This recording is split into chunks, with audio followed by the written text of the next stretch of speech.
relaxation and the tightening of the muscles, that will not break the fast. Mucus descending from the nose. This also does not break the fast. Inhaling smoke, perfume, or incense without one's doing, again, doesn't break the fast. Applying kuhl to the eyes. In some parts of the world, there's actually very they call it mochi, right? Have you heard of those? Like if you apply it, it's like Vicks, they have something in it that like burns the eye and makes you cry. You can actually taste it in your mouth. If you apply that type of soma or kuhl, right, antimony, you can taste it. So there is some sort of transfer, right, into the throat that doesn't break the fast. Applying contact solution or eye drops. There is a passageway, right, between the mouth, the nose, and the eyes.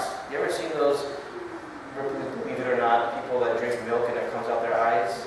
You ever seen those types of things?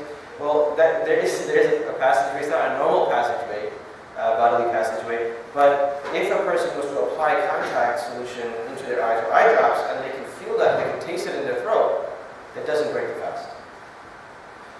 Applying deodorant, which I highly encourage, especially in Tarawih, that doesn't break the fast. Performing, by the way, that's obviously, I'm talking about during the day, but even a spray deodorant, which that because the skin is permeable, it does absorb some of that product. That doesn't break the fast.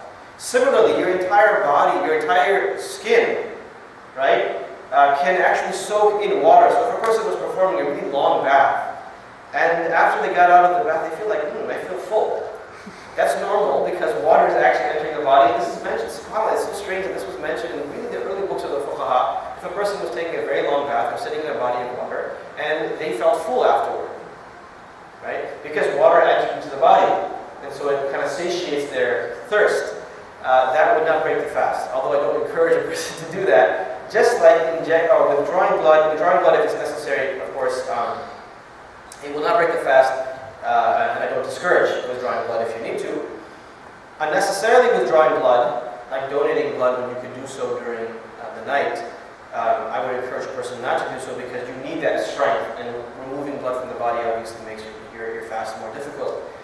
But withdrawing blood, right, out of the body will not break the fast, just like also injections or IVs will not break the fast.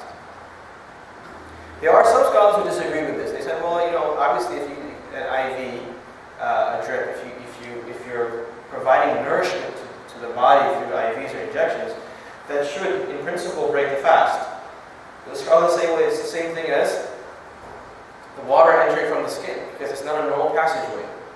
So it's not encouraged, right? But we technically cannot legally consider it to be a nullifier of the fast. It won't break the fast. So this is I think the easier fatwa, and therefore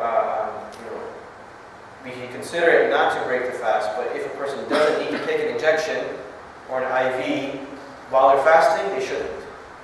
And this makes it easier for people who have to take insulin or they have certain injections they take on a regular basis during their fast, and they can fast if they're taking those injections. In those cases, if they don't have to take the medicine orally, they can take it through injections. This is probably the best solution, and they can, inshallah, also fast at the same time. And blood cupping, or removing blood from the body, again, also will not break the fast. Lastly, this is the last discussion, dislike action. What is dislike during the fast? Chewing on something without an excuse. Chewing on your pen, something plastic. Some people do this when they're working, they just chew on something, right? Chewing on something that necessarily produces more saliva. It also puts something in your mouth which you could potentially swallow. It's dislike or makruh. Chewing flavorless gum. If you're chewing flavored gum, that's going to break your fast. Okay? But if it's flavorless gum, and no transfer, nothing is getting into the throat, then in that case it won't break the fast, but it is makruh. Kissing with desire. Okay, and you know what that means? Not like a normal pack on the mouth, but like an actual desire, or like a shahwa kiss. That is disliked because it can lead to things that are nullifiers of the fast. Gathering saliva in the mouth and swallowing purposefully, just to kind of like satiate your thirst. Excessive gargling or sniffing water in wudu or ghusl. So when you're performing wudu or ghusl in the month of Ramadan and fasting, you should only do it to such an extent that you can be assured that no water is going to get in the throat. Also when you're gargling. brushing teeth with toothpaste if nothing is swallowed. This was actually 2 years ago when I last gave this presentation, when I hadn't researched the issue of toothpaste. I think I have now more itminan or peace of heart about this issue, that I think that brushing the teeth with toothpaste will break the fast. If you were to take the opinion that it doesn't, then it's still at the very least disliked. Doing things that would weaken a person, meaning like removing blood from the body, unnecessarily doing something that would weaken the body. Right? These are things that are disliked during the fast. You're not supposed to put unnecessary hardship upon yourself.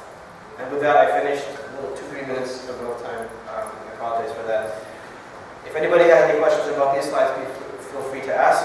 And I believe what time is that at? 10:15. So maybe we can push it maybe a few more minutes, 5 more minutes, inshallah, to entertain some questions. Yes. On the slide you said sick or elderly person cannot they're excused. They're excused, right? They don't need to do the qada.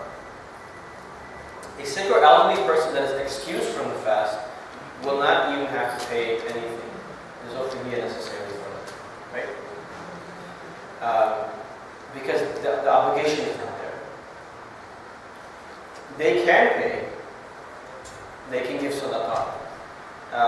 But it's not necessary.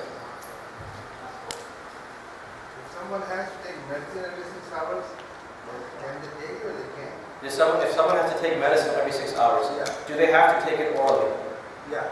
If they have to take medicine every 6 hours orally, and the fast is longer than 6 hours, then in that case, if the doctor, a Muslim doctor, or reliable Muslim doctor has said that there's no way around it, you have to take the medicine in that way, then you are not obligated to fast.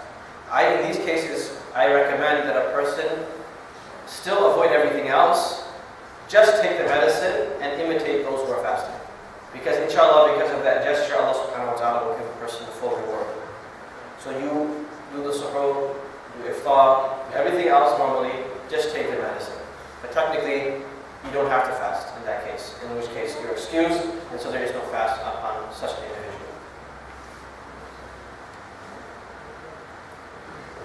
Yes? Not a question. Could you go back just one slide for me, please? Thank you.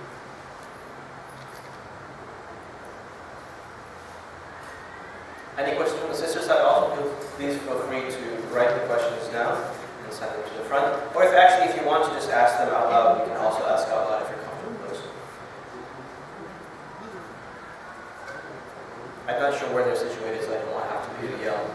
But if you want to, you can also, yes. If someone is on ventilator and taking oxygen, just mere oxygen to Very good question.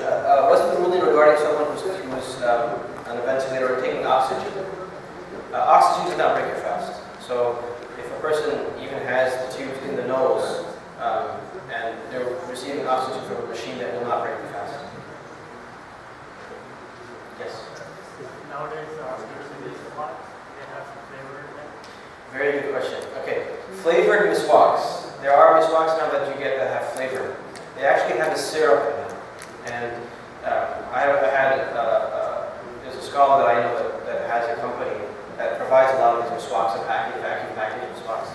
And sometimes what you'll notice is that the miswak will be overloaded with syrup. So I asked him about the amount and whether or not it's like a negligible amount. He said it is not a negligible amount. The amount of syrup that's used to create that flavor is swallowed. If it's swallowed because it's mixed with the saliva, it will break the fast. So if you're using a miswak, and I'm glad you asked that question, make sure that the miswak is not flavored. Make sure it's... How about insulin? I'm sorry? Insulin. So insulin, good question. What about insulin? So as I mentioned, there are various ways a person can take insulin. If you can only take it orally, the only way to take the insulin is orally, then you're excused. But if a person can use it in a shot injection to take the insulin, in that case, then it will break your fast, and you can take insulin during your fast. Yeah, injectable, that's okay. You can inject it, yes. Getting angry, people fighting, what is that around? I'm sorry? People getting angry, swearing. Angry and swearing. So these are more ethical issues of reward. If you swear, you're angry, which is very normal, especially around from time, get very irritable. By the way, don't push people's buttons right after also, right? Before Ramadan. That's a bad thing to do to get people, because you also lose your reward if you're causing people to do that which is impermissible. But if a person does so, that may potentially reduce the reward, if not negate the reward of the fast, but it will not technically negate the fast, the validity, the legal validity of the fast. So your fast or siyam will still be valid. If somebody's coughing, you have to have cough syrup, you can't take cough syrup. Yeah, if you're coughing and you want to take cough syrup will break your fast, in which case you'll have to ask a Muslim doctor about whether or not it's a necessity. Some coughs actually, to get worse, they'll just cause even worse throat infection or whatever, and the doctor will recommend you to take some medicine, even though you're fasting, or to take cough syrup, or to take a cough drop. If that's the case, then you're excused. Okay, how about tablet without any water? A tablet without water. No, that will break your fast. Anything that enters in the cavity from your mouth or your nose will break your fast. How about inhalers? An inhaler will also break your fast. An inhaler will also break your fast. Now, people who have asthma, a very common question, and this is again one of those questions that my answer to is that it will break your fast. You technically will not be fasting if you're using the inhaler, but you should still pretend to fast. And because the inhaler, especially the amount that comes into the throat, is a much smaller amount than other types of medicines that we take orally, therefore here there's more hope that inshallah it will even be what we counted as a fast. So if a person has to use an inhaler, that's all they have to use during the day, then to use the inhaler and not eat or drink or commit intercourse during the day, that is the preferred method. So they can still then, imitate the sa'i, the people who are fasting, and they will be counted amongst them. There are people who are young who are not able to fast for this reason, and I also especially recommend that they do it this way. But how do we know about inhaler? There was no inhaler at that time. How do we know about inhaler? The principle of anything entering the substantive amount, entering into the, just like vapor, they knew about vapor, they knew about smoke, the books, early books subhanAllah, they had a lot of things that we consider new. It's one of the interesting things about Americans is that we think that we're so unique, right? One MAULAN says that we all think we're such a unique snowflake. Everyone wants to think that we have some unique situation that's never actually taken place. If you study history and you actually study civilization, you'll be surprised. It's not an American-centric kind of an attitude that we think that we have such a unique situation. Oh, we're the first society that has multicultural masjids. I think it's so laughable. Baghdad was it's even more multicultural than America is today. Misr, right? Cairo in classical times. Even India. India used to be the host of all these Mongol destroyed civilizations. People from other civilizations, the Iranians, Arabs would come to India. They had all these multicultural civilizations that existed. They definitely had similar situations, like vapor, like smoke, like mist. These things that they actually wrote about in the books of fiqh that are similar to an inhaler. So that also, for example, smoke and dust. Dust is a small, almost negligible amount of something, right? But it is still substantive enough that the scholars would say technically break your fast. Is that just a Hanafi madhab or Shafi'i or other also? So I won't pretend to know the other methods. I can't speak for the other schools. You'd be surprised. I have friends who are experts in the Shafi'i and Maliki method, and they'll tell me a lot of things that I thought I knew about their method and I don't know. So I would recommend if you want to know about the other methods, you ask the scholars of those methods. But if they do say in Shafi'i it's okay, then that's fine. Technically, from the scholar, from the perspective of the Hanafi, a mufti would have he has the prerogative to give a fatwa on another madhab given a specific circumstance.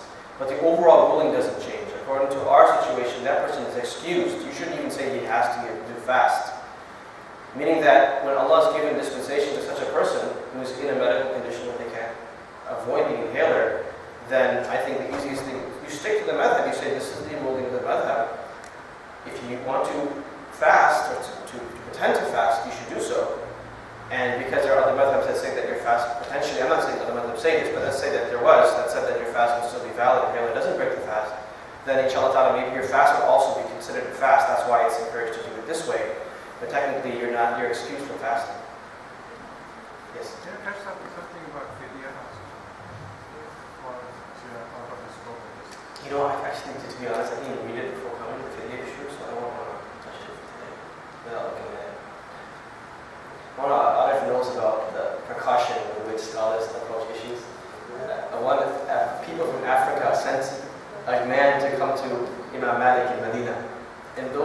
imagine how long of a journey that must have been to ask one question.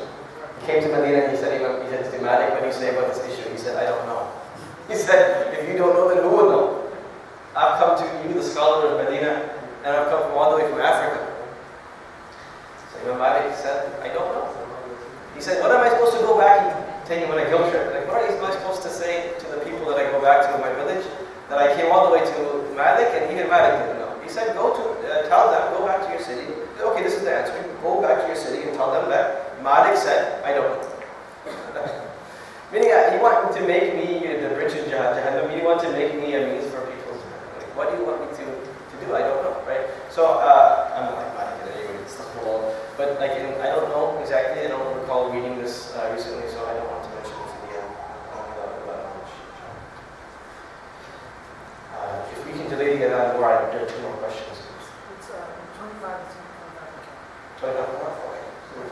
2 minutes. The question I have, for the sunset, there is no conflict between, the masajid, the time limits they put out. But I have seen in the last few years, masajid within like 10 miles of here, as far as the dawn, the 2 dawn time, it's like a 20-minute difference. Yeah. So what is your preferred, or what's the true cutoff time? And after, if you delay more than them, then you verify your slants. The question was that the issue of the difference in timetables in different masjids regarding dawn, not sunset, but dawn, and then also for Isha, which wasn't asked, but it is relevant. To understand this issue, you have to understand that these calculation of timetables is based on observation.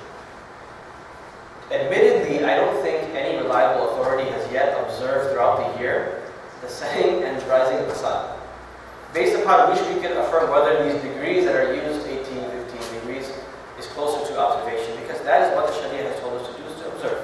Whatever that happens to coincide with, that is what then becomes the standard. In Pakistan, there were a group of ulama who went and observed, and then there were some scientists who came to them and told them, and I believe Mufti Rashid Ahmed stuck to this observation. His observation was around 15 degrees. But the ulama had a discussion with some scientists, and they eventually came to the conclusion that 18 degrees is closer to what they observed. In North America, I don't know of any reliable authority that's actually observed. There are a group of scholars who say that 18 degrees is what is the 18-degree declension of the sun at the horizon is a scientific issue I don't want to get into. And that is when Fajr begins, and that is when Isha begins as well, at 18 degrees. That means that you have to stop fasting earlier, and your Isha has to start later. If you want to take the precautionary opinion, and to err on the side of caution, then you do what we used to do in Ramadan the we would stop eating at that earlier time, and then we would do Fajr at that later time. We would not give Adhan until 15 degrees came in. So they kind of left a barrier for the sake of ihtiyat. When it comes to Isha, especially Isha, and it's more difficult in these northern areas, the precautionary opinion is to wait because it's a fard. To accommodate a sunnah, which is tarawih, we shouldn't sacrifice the fard. Therefore, Isha should be prayed in that time in which it's agreed upon that Isha is coming. I just came from Seattle 2 weeks ago, and in Seattle, there were masjids that were claiming to perform Isha at, I don't know what degrees it would be, but according to their timetable, and you could see light. You could see light, meaning that they were clearly not observing. So based on observation, if you can see that, between that time, you can still see light outside, right? Then there's a clear issue of like, one is right, the other one's wrong. From my personal practice, I've gone outside after 15 degrees, I can't see light, but we also live in a light polluted city, so you can't see. In this case, I would say you don't create fitna in the community. Personal practice should be that of precaution. Stop eating at the earlier time, pray Fajr at the later time. And in Isha, if you have the ability to pray, when the masjid, you should go to whatever masjid, as long as it's valid. If you have an opportunity to set the timetable, set it so that it's the precautionary opinion. What if your masjid doesn't follow that? In that case, unless it's at a time where you can observe that the light is still out and they're performing Isha, or there's light out and they're saying you can eat. Other than that, you should stick to the timetable of the local masjid and not cause a fuss because this causes great fitna and that's not something that we're allowed to do. So in issues.